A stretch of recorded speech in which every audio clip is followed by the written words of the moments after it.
আসসালামু আলাইকুম। আরেকটি নতুন ভিডিওতে আপনাদের সবাইকে স্বাগত জানাচ্ছি। আজকে আমি বুটের ডাল ভাজি বা ভুনা করে দেখাবো। প্রথমে একটি বাটিতে আমি 250 গ্রাম বুটের ডাল নিয়েছি। তারপর এটাকে পানি দিয়ে ভিজিয়ে সারা রাতের জন্য রেখে দেব।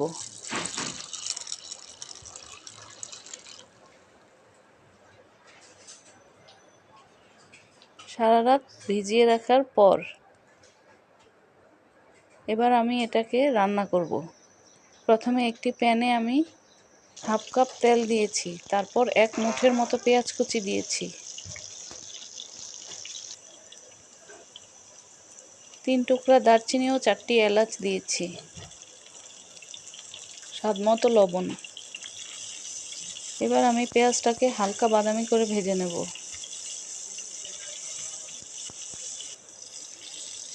তারপর 1 চা চামচ আদা বাটা, 1 চা চামচ রসুন বাটা দিয়ে মশলাটাকে 1 মিনিটের মতো নাড়াচাড়া করে নেব যেন আদা রসুনের গন্ধটা চলে যায়। তারপর আধা চা চামচ হলুদের গুঁড়া,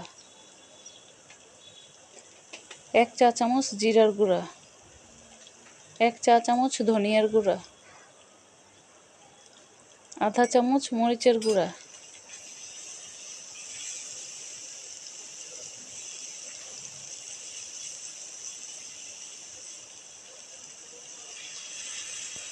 পানি দিয়ে এবার মশলাটাকে কষিয়ে নেব।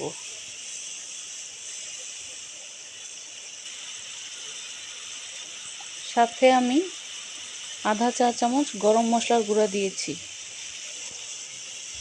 এবার মশলাটা কষানো হয়ে গেলে আমি এখানে ভিজিয়ে রাখা ডালগুলি দিয়ে দিব।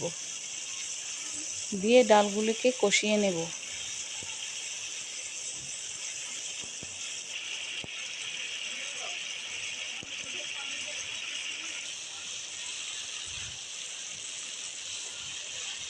ডালগুলো 3-4 মিনিট কষানোর পর আমি এখানে গরম পানি দেব। আমি এখানে ফুটানো পানি ব্যবহার করেছি যাতে ডালগুলো সহজেই সিদ্ধ হয়ে যায়। তারপর 4-5টি কাঁচামরিচ দিয়েছি আর 1 প্যাকেট ম্যাজিক মশলা।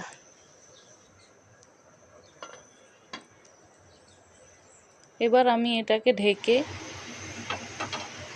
20 মিনিটের মতো রান্না করে নেব।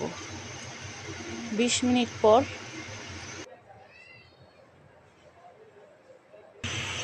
আমার ডাল রান্না হয়ে গেছে। এবার আমি উপরে ধনিয়া পাতা ছিটিয়ে দেব। তারপর আমার ডাল পরিবেশনের জন্য তৈরি। এভাবে ডাল ভাজি বা ভুনা করে আপনারা ভাত বা রুটি, পরোটা, নান, লুচি সব কিছুর সাথেই খেতে পারবেন। দারুণ মজাদার এই ভাজি। আমার ভিডিওটি ভালো লাগলে অবশ্যই লাইক, কমেন্ট ও শেয়ার করবেন।